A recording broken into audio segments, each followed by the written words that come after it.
the interesting thing to me is within these verses, like why these prayers were answered. Like why was the Lord so ready and willing to ensure that the prayers of these righteous men and women were going to be upheld and that they would be fulfilled?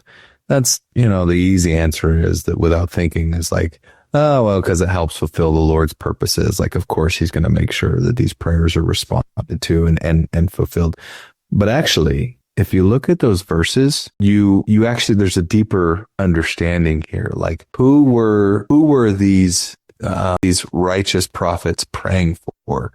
They were praying for the Lamanites to receive this message, meaning for the Nephite prophets, who were generally the ones that were righteous, they were praying for their enemies, right? Like this is a higher form of love, or essentially this is charity. Like love is, and this is a little bit of my interpretation, love is caring for and validating and being there for the ones that you have that reciprocal relationship with, meaning you love them, they love you.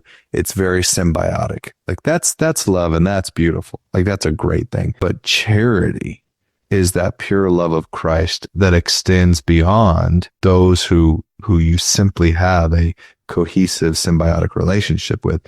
It extends to those who you may not, to those who maybe don't like you, or those who despitefully use you, or in the Lamanites' case, may actually really want to kill you, And yet these righteous men, when they prayed, they weren't just praying for those it was easy to pray for. Like they were praying for those that they knew would have easily killed them or destroyed them or wanting nothing to do with them. Like they had real charity in their hearts with these prayers.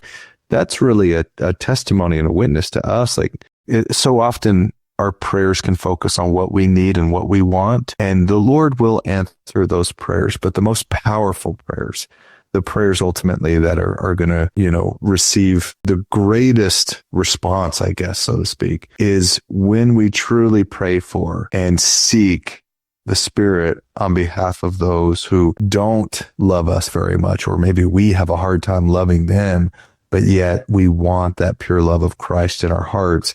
And we truly seek to bless those who may not feel the same way about us.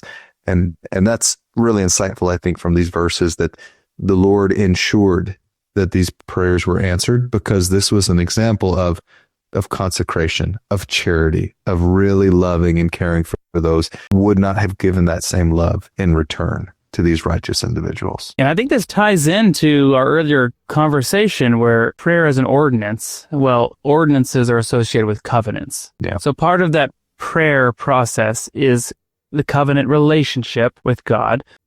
Like the example of the Book of Mormon is there are righteous men who came into communion with God, and they requested that the Book of Mormon be brought forth for the purpose of convincing their brethren or their enemies. And then God gave them a covenant promise that would happen. So, I mean, that's very insightful to prayer, the spirit of prayer, and how we should be approaching prayer is, one, develop that relationship with God first, right?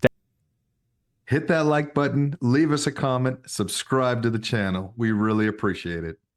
They may seem like little things, but liking, commenting, it helps the algorithm push our content out to more people. So it's our small way of sharing the gospel in a social media age.